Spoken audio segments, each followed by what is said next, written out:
ہیں اور یہ آگے کس معاملے میں جائیں گے، یہ آپ کو ساری باتیں بتا دیں تاکہ کوئی جو غیروں کی بولی بولے آپ کو پہلے ہی پتا ہو کہ یہ باتیں تو ہمارے ذہن میں تھیں، ہمیں بتا دیا گیا تھا، یہ نہ ہو آپ بعد میں کہیں کہ ہم تو بے خبر رہ گئے۔ اس لیے میں پوری امت مسلمہ کو اور خصوصاً پاکستانیوں کو یہ پیغام دینا چاہتا ہوں کہ ہم آپ کو ان کے تمام چالوں اور فریبوں سے پہلے باخبر کر دینا چاہتے ہیں۔ اگلی بات جو میں آپ سے کرنے لگا ہوں نا، وہ بڑی غور و فکر سے سننی ہے آپ نے، اور ہر مسلمان تک یہ پیغام پہنچانا ہے کہ وزیر اعظم عمران خان صاحب نے جو ظلم کیا وہ معاہدہ ایسے ہی نہیں طے پایا گیا، اس میں 50,000 شیل برسائے گئے، کئی لوگوں کی آنکھیں ضائع ہوئیں، کئی کی ٹانگیں ٹوٹیں اور بڑے بڑے نقصانات ہوئے۔ یہ معاہدہ کوئی آسانی سے طے نہیں پایا گیا تھا، یہ بلکہ پورے زور سے عاشقان مصطفیٰ نے اپنے عشق کے زور پر یہ معاہدہ کروایا تھا، کوئی ان کی خواہش پر نہیں تھا، لیکن جو چیزیں انہوں نے اپنی خواہش پر شامل کی ان کی حالات آپ کے سامنے ہیں۔ اور اب میڈیا کے ذریعے یا کوئی اور وسائل استعمال کر کے قوم کو ورگلانے کی کوشش کی جائے گی۔ قوم اب انشاءاللہ حضور کے نام پر دھوکہ کھانے کے لیے تیار نہیں، کیونکہ ان کے قائد نے انہیں سبق سکھا دیا ہے کہ اس نام پر دھوکہ نہیں ہم کھا سکتے، اس نام پر نہ دھوکہ دیا جا سکتا ہے نہ دھوکہ کھایا جا سکتا ہے، یہ نام نامی وہ ہے صلی اللہ علیہ وسلم۔ بلکہ قوم کو یہ آپ کہہ لیں کہ دائیں بائیں راستے دینے کی کوشش کریں گے، مس گائیڈ کرنے کی کوشش کریں گے، اور ایک ایسی تصویر سامنے پیش کی جائے گی کہ معاہدہ کے نقصانات بتائے جائیں گے کہ جی یہ معاہدے پر عمل نہیں ہو سکتا، اگر یہ ہم عمل کریں تو بین الاقوامی جناب 22 جو ملک ہیں وہ ہمارے ساتھ تعلقات توڑ دیں گے۔ یار ایک بات سوچنے والی ہے کہ ہم کسی کا سفیر نکالیں، ان ملکوں کو اور ان ملک کی عوام کو یا ان ملک کی ریاستوں کو اتنی غیرت آ جائے کہ وہ ہم سے تعلقات توڑ دیں، تو انہوں نے تو ہمارے آقا و مولا صلی اللہ علیہ وسلم کی گستاخی کی ہے۔ ہم میں ابھی تک وہ بات نہیں آئی، وہ ایمان کا جذبہ نہیں آیا کہ ہم ان کے سفیر کو یہاں سے نکال سکیں، اس ڈر سے کہ وہ آگے سے یہ کر دیں گے، وہ بے خوف ہیں کہ آپ آگے سے کچھ نہیں کریں گے۔ افسوس کہ وہ آپ کے بارے میں کیا رویہ رکھتے ہیں کہ آپ کے نبی کے بارے میں صلی اللہ علیہ وسلم کے بارے میں بات کریں، انہیں اس حد تک یقین ہو گیا ہے کہ یہ امت وہ فاقہ کش جو موت سے ڈرتا نہیں، ذرا روح محمد اس کے بدن سے نکال دو۔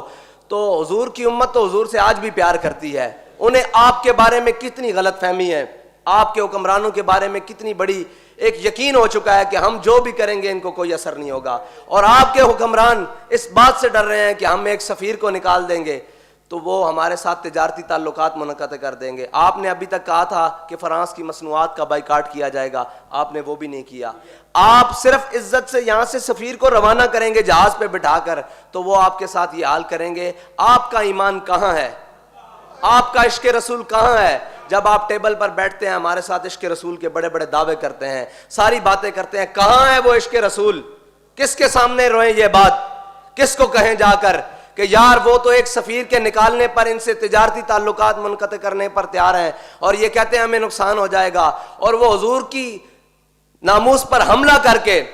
اس کائنات کی سب سے بڑی دہشت گردی کر کے اس یقین سے بیٹھے ہیں کہ یہ اوپر بیٹھے ہیں، یہ سفیر نکالیں گے نہیں، یہ ہمیں کوئی مثبت اور مضبوط جواب نہیں دیں گے۔ یہ کہتے ہیں آئیں جی ہم آپ کو بڑی پکچر میں لے جاتے ہیں۔ بڑی پکچر تو ہمارے قائد بتا کر گئے ہیں، ان کا علاج یہ تھا کہ ان کے ساتھ جہاد کا اعلان کیا جائے۔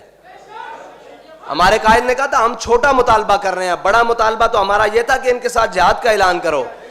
لیکن آپ تو چھوٹی پکچر میں بھی ناکام ہو گئے،